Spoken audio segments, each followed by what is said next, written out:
नमस्कार, मैं प्रियंका मान आपका फिर से स्वागत करती हूँ न्यू महाराष्ट्र 24 न्यूज में। आज हमारे साथ में नए उम्मीदवार जो नगर सेवक के लिए खड़े हैं प्रभाग क्रमांक 11 के लिए, जिस पार्टी की तरफ से उस पार्टी का नाम है वंचित बहुजन आघाड़ी एवं यूआरएफ। तो आज हम इनसे सबसे पहले उनका परिचय पूछेंगे, उसके बाद में उनसे पूछेंगे हम जनता से जुड़े सवाल। नमस्कार, मी प्रियंका जगताप, प्रभाग क्रमांक 11. माझा गट क्रमांक आहे ड आणि मी सर्वसाधारण याच्यातून उभी आहे. मी श्यामनगर मध्ये राहते. आमच्या पॅनल मध्ये अजून एक उमेदवार आहे ज्यांचं नाव आहे तृप्ती राहुल मेश्राम. त्या अनुसूचित जाती महिला मधून आहे, गट क्रमांक अ. आणि आमचं चिन्ह आहे सिलेंडर.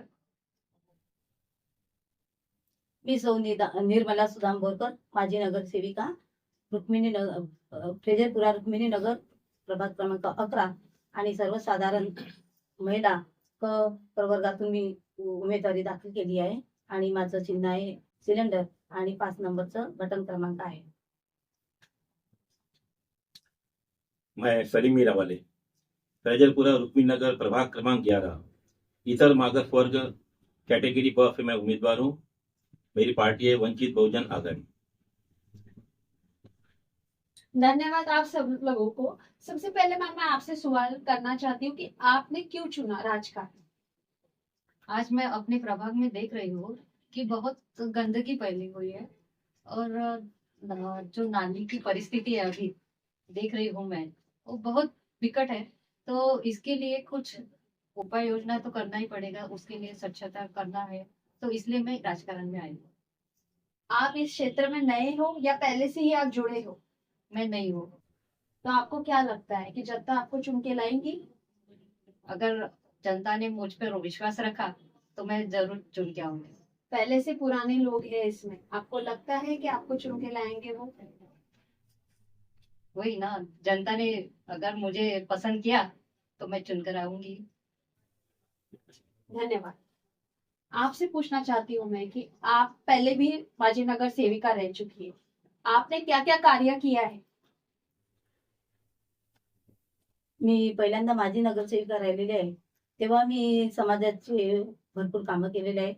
मी PR कार्ड, घरकुल योजना, रम्या आवास योजना, समाज मंदिर, रस्ते, नाली, रोड आणि व्यायामशाळा सर्व सर्व समाजासाठी केलेले आहे. सर्व समाजाचं मंदिर, सर्व सार्वजनिक मंदिर सुद्धा बांधलेले आहे आणि वाचनालय सुद्धा बांधलेले आहे.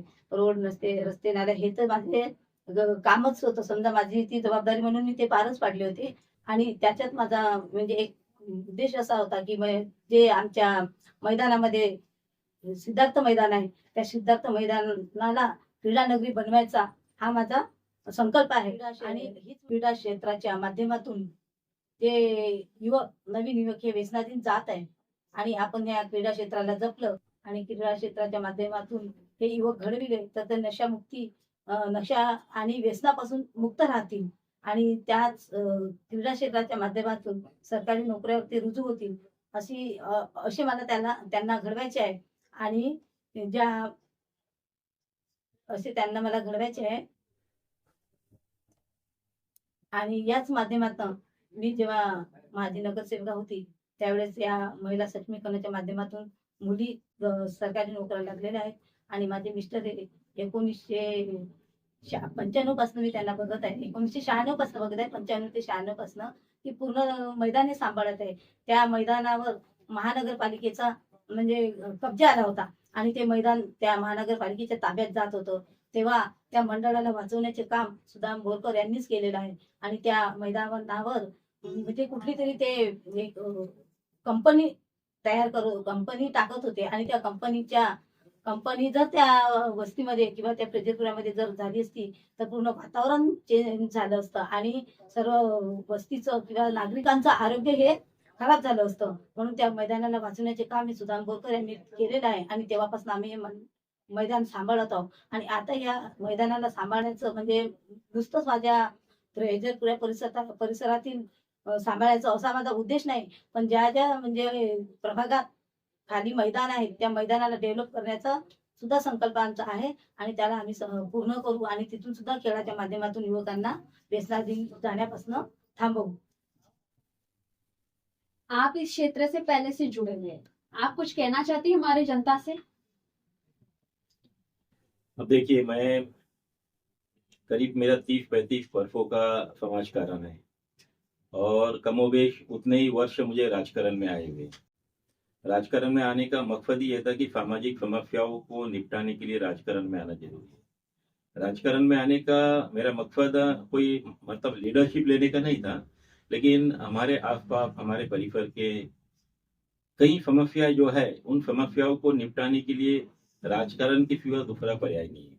अगर मेरे घर की नाली खराब होती है, मुझे मेरे घर के सामने अगर लाइट होना, अगर और भी कुछ समस्या है तो मुझे उसके लिए संबंधित नगर सेवक, अगर वहां से प्रॉब्लम सॉल्व नहीं हुआ तो मुझे उस परिक्षेत्र के विधायक, उसके बाद में सांसद, यहाँ पर जाना पड़ता है। कहने का मतलब यह है कि मुझे जो भी सामाजिक समस्याओं का निर्वहन अगर करना है तो राजकारण के सिवाय मेरे पास में दूसरा कोई पर्याय नहीं। प्रभाग क्रमांक 11 में जो अभी समस्याएं चल रही है उसके बारे में आप क्या कहना चाहते हैं? देखिए, आप सभी जानते हैं कि नगर सेवक इस शब्द में ही उसकी मीनिंग है। नगर सेवक वो व्यक्ति होता है जो नगर का सेवक होता है, जिसके जिम्मे पूरे नगर की सेवा करने का जवाबदारी होती है। लेकिन अक्सर देखा जाता है कि लोग नगर सेवक बनने के लिए लाखों रुपए खर्च करते हैं, फिर उसको वसूल करने के लिए जायज नाजायज सभी तरीकों का उपयोग करते हैं, जिसके कारण उस प्रभाग की या उस वार्ड की समस्याएं जब की तब रहती है। अगर कहीं विकास काम होती है तो उनमें उनकी जो गुणवत्ता एकदम निकृष्ट दर्जे की होती है। वो इसलिए होती है क्योंकि जहां पर आजकल परसेंटेज का जमाना है, कमीशन का जमाना है, और जब कमीशन और परसेंटेज के द्वारा कोई विकास कार्य होगा, अगर 10 लाख का कोई अगर सड़क की मंजूरी है तो उसमें भी 2-3 लाख तो उसको वाटअप करने में चले जाएंगे कि 6 और 8 लाख में कितने प्रकार के निकृष्ट दर्जे का काम होगा, ये मुझे पता है। लेकिन इन्हीं सभी बातों को अपने तरीके भी निपटाने के लिए मैं राजकारण में आया हूँ। मैं राजकारण में आने का एक मेरा मकसद है कि मैं जिस परिसर में रहता हूँ, जिस फैजलपुरा परिसर में रहता हूँ, उस फैजलपुरा परिसर को पूर्ण अमरावती महानगर पालिका में एक स्वच्छ और सुंदर प्रभाग कैसे बनाया जाए, इस प्रकार का ब्लूप्रिंट मेरे पास में है। मैं एक वेल क्वालिफाइड इंजीनियर हूँ, इलेक्ट्रॉनिक इंजीनियर हूँ, और मुझे पता है कि समाज में काम सेवक बनकर ही कर सकते हैं।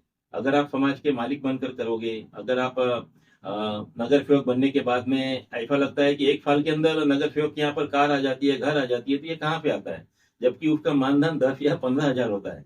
लेकिन अक्सर ऐसा देखा जाता है कि 5 सालों में जो भी नगर सेवक होता है वो लखपति करोड़पति बन जाता है। तो इस प्रकार की मेरी कोई मंशा नहीं है। मैं मेरे प्रभाग में काम करता हूँ, मैं निःशुल्क रूप से काम करता हूँ। आपके प्रभागवासी आपको जानते हैं? पिछले 30 सालों से मेरे अपने घर के बाजू मेरा जनसंपर्क कार्यालय है। शायद ही किसी नगर सेवक का होगा जो आज नगर सेवक है या जो कल लोग नगर सेवक थे, जाकर देखिए कि उनके पास में जनसंपर्क कार्यालय है। जनसंपर्क कार्यालय वो होता है कि जहाँ पर व्यक्ति सुबह 9 बजे से लेकर तो रात के 9 बजे तक उन लोगों के लिए उपलब्ध रहता है, क्योंकि जनसंपर्क कार्यालय में उस परिसर की, उस प्रभाग के जो लोग हैं अपनी समस्याओं को लेकर आते हैं और उस कार्यालय से उन समस्याओं का निराकरण होता है। मेरे यहाँ पर ये सिलसिला नगर सेवक न रहते हुए 25-30 सालों से सतत शुरू है। और एक दूसरी बात बता दूं कि मैं महिला सशक्तिकरण के लिए मैं काम करता हूँ। अमरावती में शायद ही कोई होगा कि जिसके पास में 2 या 4 महिला बचत गट होंगे। एक पुरुष होने के बावजूद मेरे पास में 250 महिला बचत गट का विशाल समूह है और करीब 4,500 महिलाओं का समूह आज मेरे पास में है।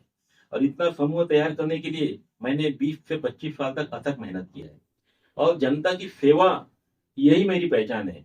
मैं जब महिला बचत गट के काम करता हूँ, मेरे ऑफिस में जब बैठता हूँ तो निरनिराले प्रकार के लोगों के समस्या आती है और हर समस्या को मैं निपटाने की क्षमता रखता हूँ।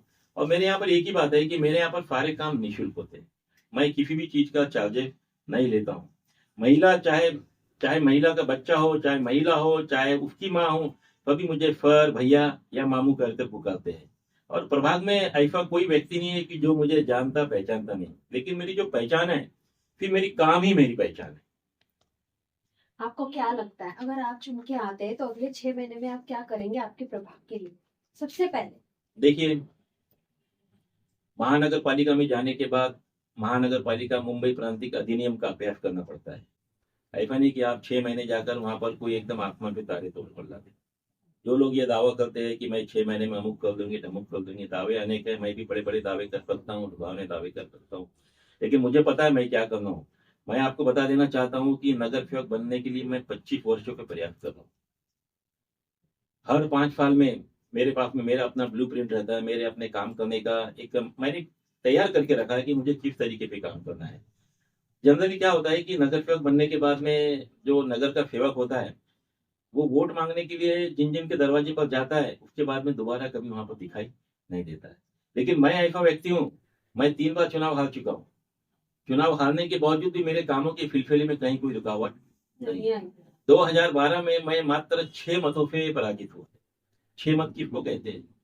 अगर कोई 400, 500, 1000 मतों से पराजित होता है तो उसमें कोई जब हम दुख की बात नहीं होती है। लेकिन जो व्यक्ति 6 मतों से पराजित होता है उसके दुख का आप अंदाजा नहीं लगा सकते। लेकिन ये मेरे दुख की बात नहीं है। जब 2012 में मैं चुनाव हारा तो मैंने एक नगर सेविका को चुन के लाया और मैं हारने के बावजूद भी लोगों का प्रेम इतना रहा, मतदाताओं का प्रेम इतना रहा कि हारे वाले उम्मीदवार की रैली निकाली। इससे आप अंदाजा लगाइए कि मेरी लोकप्रियता कितनी है। और मेरी बस्ती में जहां मैं रहता हूँ गौलीपुर में 2 टाइम का लोगों ने खाना नहीं खाया। मेरी सबसे बड़ी ताकत महिला है। अब आप ये प्रश्न पूछेंगे कि मैं महिलाओं के लिए क्यों काम करता हूँ? जी। महिला ही तो पूरी विश्व की जननी है। किसी भी समाज को, किसी भी परिवार को अगर कल्चर देने का है, संस्कार देने का है तो महिला के सिवा दूसरा कोई पर्याय नहीं है। अगर आप गांव खेले में जाते होंगे तो स्लोगन लिखा रहता है, शिकले लिए आई घरदार थोड़ी नहीं। जो महिला होती है, महिला के ऊपर में संस्कार ये रहते हैं कि वो 2 परिवारों की जवाबदारी उसके पास में रहती है, 2 खानदानों की जवाबदारी उसके पास में रहती है। एक मायका होता है कि जहां पर शादी के पहले वो अपने मायके का नाम रोशन करती है, उसके बाद में जब वो शादी होकर जाती है वो अपने ससुराल का नाम रोशन करती है। और मायके में जो कल्चर लेकर जाएंगी वही कल्चर वो ससुराल में देखने को मिलता है। जनरली हिंदू समाज में या कहीं भी जब बच्चियों की शादी होती है तो ये पूछा जाता है कि उसका मामकुल क्या है, मतलब उसका मायके वाले कौन है, मायके वाले कितने शिक्षित है, मायके वाले किस कैटेगरी के है। मायके वालों की कैटेगरी के ऊपर ही उस लड़की का भविष्य निर्भर होता है। इसलिए ऐसी महिला, जिस महिला के ऊपर में उस परिवार, उस समाज, उस देश की पूरी अस्मिता जुड़ी वाली है, उस महिलाओं को शिक्षित करने का बेड़ा मैंने उठाया। आपको और क्या लगता है सर, आपके प्रभाग क्रमांक के लिए और क्या क्या चेंजेस करने चाहिए? देखिए, मेरा प्रभाग फ्रेजलपुरा था और फ्रेजलपुरा प्रभाग 2017 में इसकी व्यू रचना अलग थी। मेरा प्रभाग 2017 में मतलब दक्षिण दिशा की ओर मेरा प्रभाग था पूरा। इसमें किरण नगर से लेकर तो डहानी नगर और फर्शी स्टाफ तक ये मेरा प्रभाग फैला हुआ। लेकिन 2026 का ये जो चुनाव हो रहा है इसमें पूरे प्रभाग को उलट फेर करके रख दिया गया। और उलट फेर करके रखने की जो मंशा है वो एक राजकीय मंशा है, राजकीय नेतृत्व है। यहाँ तक कि मुझे जब म्यूनिसिपल कमिश्नर के ऊपर भी उंगली उठाने में मुझे कोई गुरेज नहीं है कि उन्होंने प्रभाग की रचना ही ऐसी बनाई कि जहां पर हम लोग मेजॉरिटी में थे उसके साथ में दूसरा प्रभाग जोड़कर हमको माइनॉरिटी में बना दिया गया। मतलब ये प्रभाग की रचना ऐसी हुई कि यहाँ पर सत्ताधारी पक्ष के लोग चुनकर आए, इस तरीके की प्रभाग की रचना हुई। और इस प्रभाग के लिए काम करने के लिए मेरे पास में बहुत कुछ है। ये फ्रेजलपुरा है, फ्रेजलपुरा जो प्रभाग है ये रुक्मिणी नगर प्रभाग और फ्रेजलपुरा प्रभाग में बहुत फर्क है। रुक्मिणी नगर प्रभाग में अगर आप जाओगे तो वहां पर 5000 स्क्वायर फीट में 3 लोग रहते हैं। यहाँ पर फ्रेजलपुरे में अगर आप आओगे तो यहाँ पर 100 स्क्वायर फुट में 5 लोग। यहाँ की जो पॉपुलेशन है, जो डेंसिटी है काफी ज्यादा है और जिसने इस डेंसिटी को कवर कर लिया वो पूरे प्रभाग का विजेता बन सकता है। तो लोगों की सबसे बड़ी परेशानी क्या है कि सबसे पहले व्यवस्था होनी चाहिए कि स्वच्छता की, उसके बाद में होती है जो सड़कों की गुणवत्ता है। अगर आप देखोगे कि अभी फ्रेजलपुरे में कई प्रकार की सड़कें बन रही है, मतलब कंक्रीट की सड़क के ऊपर में एक लोहे के तार डालकर उसके ऊपर में फिर से कंक्रीट की लेयर डाली जा रही है। इसके कारण होता क्या है कि जो सड़क पहले 2 फुट ऊंची थी वो 4 फुट ऊंची हो जाएगी। एक्चुअल में होना ये चाहिए कि जो लेयर है पुरानी उसको पूरा खोद कर निकाल देना चाहिए, फिर वो जमीन को और मजबूत बनाना चाहिए, फिर उसके ऊपर में कंक्रीटीकरण किया जाना चाहिए। कहने का मकसद ये है कि तांत्रिक दृष्टि से, टेक्निकल दृष्टि से अगर कोई काम गुणवत्तापूर्ण किया जाएगा तो मुझे लगता है कि बरसों बरस तक एक प्रभाग में अगर कोई सड़क बना दी जाए तो कम से कम 15 से 20 साल तक वो सड़क में कहीं गड्ढा नहीं आना चाहिए। लेकिन अगर आप जाओगे तो आपको लगेगा कि सड़क में गड्ढा है कि गड्ढे में सड़क है। हम प्रभाग में घूमते हैं ना, हमें मालूम है ना कि 2 साल के अंदर में पूरे की पूरी सड़कों में गड्ढे हो जाते हैं। तो मेरा सबसे पहले नियंत्रण रहेगा भ्रष्टाचार मुक्त। मैं काम करने के लिए निकला हूँ, भ्रष्टाचार करने के लिए नहीं निकला हूँ। कि जब मैं प्रभाग में रहूंगा, आज मेरी यहाँ पर इमेज ऐसी है कि मैं भ्रष्टाचार से परे कहलाता हूँ और मैं अपने आप में वेल डिसिप्लिन व्यक्ति हूँ। मैं जब काम करूंगा तो भ्रष्टाचार मुक्त काम करूंगा, और उसमें स्वच्छता का मुद्दा आएगा, उसमें सड़कों की नालियों की गुणवत्ता का मुद्दा आएगा, उसके बाद में स्ट्रीट लाइट का मुद्दा आएगा। कई जगहों में स्ट्रीट लाइट है लेकिन वो शुरू नहीं होते हैं। कई जगह ऐसी है जो सार्वजनिक जगह है, चौक है, जहाँ पर फिर महिलाएं जाती है, रात के समय में अगर वहां पर लाइट बंद है तो महिलाओं की सुरक्षा पर उंगली उठ जाती है। तो मैं सबसे पहले स्ट्रीट लाइट, जो लाइट की व्यवस्था है, उसके बारे में करूंगा। और उसके बाद में यहाँ पर जब हमारे जो बच्चे हैं उनको खेलने के लिए क्रीडांगन, कहते हैं कि पहले के जमाने में ये कहा जाता था कि खेलोगे कूदोगे बनोगे खराब, पढ़ोगे लिखोगे बनोगे नवाब, लेकिन आजकल वो उल्टा है। आजकल जो खेल है उससे हमारा भविष्य बना है, और हमारे जो बच्चे हैं वो हमारे देश का भविष्य है। तो मैं सबसे पहले जब अगर नगर सेवक चुनकर आया तो मैं अपने बच्चों के लिए अच्छे क्रीडांगन की व्यवस्था करूंगा।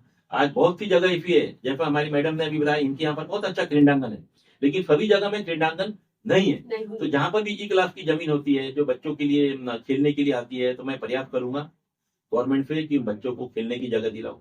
और दूसरी बात यह है कि डॉक्टर बाबा साहेब आम्बेडकर ने कहा था कि शिक्षण एक वाग्नी की दूध है, हर बच्चे को शिक्षा मिलनी चाहिए। तो मैं अपने प्रभाग में शिक्षा के ऊपर में सबसे ज्यादा जोर दूंगा, और एक प्रकार की फरगिनती कराऊंगा कि किस घर में बच्चे 10वीं है, 12वीं है, ग्रेजुएट है, पोस्ट ग्रेजुएट है, उनके लिए मार्गदर्शन केंद्र लगाऊंगा, उनके लिए अभ्यासिकाएं लगाऊंगा। जब क्या होता है कि बच्चा जब 10वीं पास करके निकलता है या 12 पास करके निकलता है तो उसकी लाइफ का टर्निंग पॉइंट होता है। उसको समझ में नहीं आता है कि 10वीं के बाद में मैंने कौन सी कैटेगरी का ऑप्शन लेना चाहिए, 12वीं के बाद मैंने क्या करना चाहिए। तो उन लोगों के लिए मार्गदर्शन केंद्र में खोलने की कोशिश करूंगा। इसके अलावा जो युवा है जो फोर्स में जाना चाहते हैं, आर्मी हो, नेवी हो, एयरफोर्स हो, उसके बाद में CRPF, GRPF, पुलिस है, ये है, तो इन सभी लोगों के लिए जो बच्चों की हेल्थ अच्छी है और वो 12वीं पास है, तो ऐसे बच्चों को प्रशिक्षण दिलवाकर उनको कम से कम एक सरकारी नौकरी का एक सेवक मैं बनाने की कोशिश करूंगा। मेरे पास में ब्लूप्रिंट बहुत ज्यादा है, अगर मैं यहाँ पर उसके लिए चर्चा करने बैठूंगा तो उसके लिए समय कम पड़ेगा। फिर भी इतना है कि अगर मुझे मौका मिला, आज 25 सालों में जो मेरे अंदर में जिज्ञासा है कि मैंने ये काम करना है, मैंने वो काम करना है, अगर ये मुझे मौका मिला तो मैं लोगों के सपनों को साकार करने की कोशिश करूंगा। बिल्कुल सर, आप हमारे चैनल के माध्यम से जनता से कुछ कहना चाहेंगे? बिल्कुल। डॉक्टर बाबा साहेब आम्बेडकर ने जब देश का संविधान लिखा तो मैं आपको बता देना चाहता हूं कि इसके पहले मतदान का अधिकार जमींदार और जागीरदारों को हुआ करता था। जो मतलब बड़े जो मालदार लोग हैं, धनपति लोग हैं, उन लोगों को ही मतदान का अधिकार था। लेकिन जब हमारा मुल्क स्वतंत्र हुआ तो डॉक्टर बाबा साहेब आम्बेडकर ने जिस संविधान की रचना करी, तो संविधान की रचना करते वक्त उन्होंने कहा था कि आज से पहले राजा का जन्म रानी के पेट से होता है। भाई, रानी के पेट से जो बच्चा होगा वही आगे राजा बनेगा। लेकिन डॉक्टर बाबा साहेब आम्बेडकर ने कहा था आज के बाद राजा का जन्म मत पेटी से होगा। डॉक्टर बाबा साहेब आम्बेडकर ने चाहे अडानी अंबानी हो उसको भी एक वोट देने का अधिकार दिया है, चाहे कटला खींचने वाला गरीब मजदूर हो उसको भी एक वोट देने का अधिकार दिया है। लेकिन डॉक्टर बाबा साहब ने यह भी कहा था कि आप ब्लाइंड वोटर मत बनिए, अंधे वोटर मत बनिए। वोट आप किसको दे रहे, मैंने आपको वोट देने का अधिकार दिया, लेकिन उस अधिकार को बेचिए मत। कभी कभी अक्सर ऐसा देखा जाता है कि जो स्लम क्षेत्र है, झोपड़पट्टी क्षेत्र है, गरीब लोगों का क्षेत्र है, उनकी छोटी छोटी जरूरतें होती है, और जो लोग पैसे वाले होते हैं, रुतबे वाले होते हैं, कि जिनके पास में काम तो कुछ नहीं होता है लेकिन धन दौलत होती है, और धन दौलत के भरोसे ऐसे लोगों की जरूरतों का फायदा उठाकर वे लोग उनके वोट खरीदते हैं और ये भी अपने वोट बेचते हैं। तो मैं ऐसे लोगों को आह्वान करना चाहता हूं कि डॉक्टर बाबा साहेब आम्बेडकर ने आपको जो वोट का अधिकार दिया, जो मतदान का अधिकार दिया, उसका उपयोग कीजिए, सही व्यक्ति को मतदान कीजिए। और आजकल तो गवर्नमेंट ने नोटा दिया है, अगर आपको जितने भी नाम है कोई भी पसंद नहीं आता है तो आप नोटा दे सकते हैं, लेकिन अपने मत को बेचिए मत, अपने मत को किसी गलत आदमी को मत दीजिए। और जो वार्ड का चुनाव होता है, वार्ड का चुनाव कार्यकर्ताओं को होता है। अभी हम लोगों ने 2 चुनाव किए हैं, आमदार के और खासदार के, ये नेताओं के चुनाव है। लेकिन ये जो नगर सेवक का चुनाव है ये हमारे जैसे कार्यकर्ताओं का होता है। और ये नगर सेवक का जब चुनाव होता है तो उसमें पार्टी नहीं देखी जाती, उसमें ये देखा जाता है कि हमारे परिसर में कौन व्यक्ति काम कर रहा है। नगर सेवक न रहते हुए भी, कुछ पावर न होते हुए भी, जो जनता के दुख और सुख में अगर हिस्सेदार बनता है, तो ऐसे व्यक्तियों को मतदाताओं ने चुनकर देना चाहिए, न कि ये पार्टी है, अमुक पार्टी है, और इस पार्टी के उम्मीदवारों को नहीं देखते लोग। मैं किसी का नाम नहीं लेना चाहता हूं। आजकल आप जैसे पढ़े लिखे लोग घरों में बैठे हैं, लेकिन अनपढ़ और जाहिल किस्म के लोग नगर सेवक बनकर हाउस में जाते हैं। क्यों? ये शोकांति का है, कसूर उनका नहीं है, कसूर है मतदाताओं का, कि जो मतदाता सिर्फ पार्टी देखते हैं, उम्मीदवारों को नहीं देखते हैं। तो मैं मतदाताओं को ये विनती करना चाहता हूं कि बड़ाए मेहरबानी आप लोग चाहे किसी भी पार्टी के हो, लेकिन नगर सेवक का चुनाव है और जिस व्यक्ति को भी आप जानते हो, पहचानते हो, आपको लगता है कि ये व्यक्ति समाज काम करता है, निरंतर आपके लिए उपलब्ध रहता है। अब कैसा होता है, मैंने आप लोगों का चैनल भी देखा है जिसमें कई सारे लोगों ने ये दावे किए हैं कि हम समाज काम करते, ये करते। तो सबसे पहले मतदाताओं ने उनके दरवाजे पर आने वाले हर उम्मीदवार को ये पूछना चाहिए कि भैया पहले आप अपना बायोडाटा बताओ कि आपने अभी तक क्या किया। मैडम, आपको पता होना चाहिए, हमारे यहाँ की महिलाएं जब गली में सब्जी भाजी बेचने वाला आता है तो टमाटे खरीदती है, आलू खरीदती है, ऐसा उसको उठा के 10 बार देखती है कि खराब है कि अच्छा है, जबकि उस टमाटे को काट कर सब्जी में बनाकर उसी दिन खा जाएंगी। जिसकी उम्र ही 1 घंटा भी नहीं है उसके लिए इतने नाप तोल कर हमारी महिलाएं देखती है। तो जो नगर सेवक 5 साल तक आपकी छाती पर मूंग दलने वाला है, उस नगर सेवक को जाने बिना आप मत कैसे दे सकते? ये आपकी गलती है, हमारे मतदाताओं की गलती है। अगर वो इस प्रकार के निकृष्ट दर्जे के लोगों को अगर नगर सेवक बनाकर देखते हैं तो फिर उनका ऊपर वाला ही मालिक। महिलाओं को लेकर आप क्या सोचते हैं? देखिए, मैंने आपको पहले बताया, महिला इस देश की ताकत है। मेरे आज अमरावती में इतने सारे महिला बचत गट है और मैं रेगुलरली उन महिला बचत गटों की मीटिंग लेता हूँ। मेरे जितने भी महिला बचत गट है, मैंने 30 रुपए पे चालू किया था, आज वो 50, 100, 200 होते हुए आज 500 रुपए प्रति महीने के है। ये जो महिला बचत गट है उनका नाम ही यह है कि स्वयं सहायता महिला बचत गट। ये 4 शब्दों में उसका मीनिंग है। स्वयं सहायता यानी खुद की सहायता करने का। आपको कोई आमदार, खासदार, महानगर पालिका, जिला परिषद, ये प्रशासन की जरूरत नहीं है। स्वयं सहायता, आप अपनी सहायता खुद करेंगे। महिलाओं के लिए बचत मतलब सेविंग, और गट यानी समूह। समूह में रहकर सेविंग करना, ये मैंने हमारी महिलाओं को सिखाया है। और आपने ये समझना चाहिए कि आज मेरे पास में 1.25 अगर महिलाओं का ग्रुप है, वो ऐसे नहीं आया ना। जब तक आपको किसी चीज में लाभ नहीं दिखता, जब तक आपका विश्वास उस चीज पर आता नहीं, जब तक लोग जुड़ते कहाँ। नहीं तो आज आप देखिए, आज 10 लोगों को जमा करने के लिए आज लोगों को पसीना आ जाता है, लेकिन मेरा नेटवर्क इतना बड़ा है कि मैं 2 दिन के नोटिस पर 1000 महिलाओं को जमा करता हूँ। वो इसलिए जमा कर सकता हूँ क्योंकि उनको मुझ पर विश्वास है और इसीलिए महिलाओं को मैंने सशक्तिकरण किया है। मेरी महिला बचत गट के माध्यम से हमारी जो बहनें होती है, जिनके अगर डिलीवरी का वक्त आया तो 6 महीने पहले बोल देती कि सर मेरे को 6 महीने के बाद में इतने इतने 1000 रुपए लगेंगे, उसको बिल्कुल पैसा मिल जाता है। किसी बच्ची की शादी रही, वो अगर कहते हैं कि सर मुझे इतने इतने पैसे की जरूरत है, तो उसको उतना पैसा मिल जाता है। बच्चे के एजुकेशन के लिए अगर उसको पैसे की जरूरत है तो उसके लिए पैसा मिल जाता है। घर का कंस्ट्रक्शन करना है तो उसके लिए भी उसको पैसा मिल जाता है। ये जो सारा पैसा मिलता है मेरे द्वारा तैयार किए गए महानगर पालिका के बचत गटों से होता है। और ये जो बचत गट है, ये बचत गट के माध्यम से हमारी महिला सक्षम हो रही है और यही कारण है। नहीं तो आप मुझे एक बात देखिए, आपका भाई या आपका कोई रिलेटिव है, कभी आपको ये बोला है क्या कि आप मुझे फोन कर देना, मैं आपको 10-20 हजार भिजा दूंगा?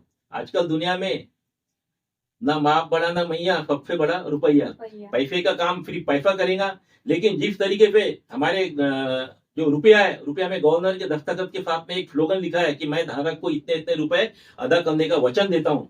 महिला बचत गट भी हमारे महिलाओं को ये वचन देती है कि हमारी जिस किसी महिला को भी पैसे की जरूरत पड़ेगी, और हमारा कर्ज का व्यवहार इतना सीधा है। आज मीटिंग हो रही, आज उसने प्रस्ताव रखा, 5 मिनट के अंदर ठहराव मंजूर हुआ और उसके हाथ में चेक दिया जाता है, दूसरे दिन वो पैसे निकाल देती। और जो ब्याज उनको मिलता है वो ब्याज 5 साल के बाद में उनको वापिस कर दिया जाता है। तो एक इतना अच्छा बड़ा जो नेटवर्क है, जिनके कारण मैं पिछले 20-25 सालों से महिलाओं के लिए काम कर रहा हूँ। यही महिला बहनें, मेरी माँ, ये मेरी ताकत है और यही मेरी शक्ति है। और इसीलिए इन्हीं शक्ति के बदौलत ये भी मेरी सिपाही है। अभी ये जो निवडणूक है, ये निवडणूक में भी मेरी जो बहनें हैं, लोगों को भाड़े पे लाना पड़ता, लेकिन मेरी बहनें, मेरी महिला बचत गट के लोग पूछते हैं कि सर हम आपके प्रचार के लिए कब आना है। तो ये मेरा सौभाग्य है, लेकिन ये सौभाग्य इसलिए मिला कि मैं उनके लिए समय देता हूँ। मैं महीने के 30 दिन में से 15 दिन उनके लिए देता हूँ। इसका मतलब यह है कि मैं अगर 70 साल जीता हूँ तो मैंने 35 साल हमारी बहनों के लिए दिया है। इसी तरह एपिसोड्स देखने के लिए न्यू महाराष्ट्र 24 न्यूज को देखते रहिए। धन्यवाद।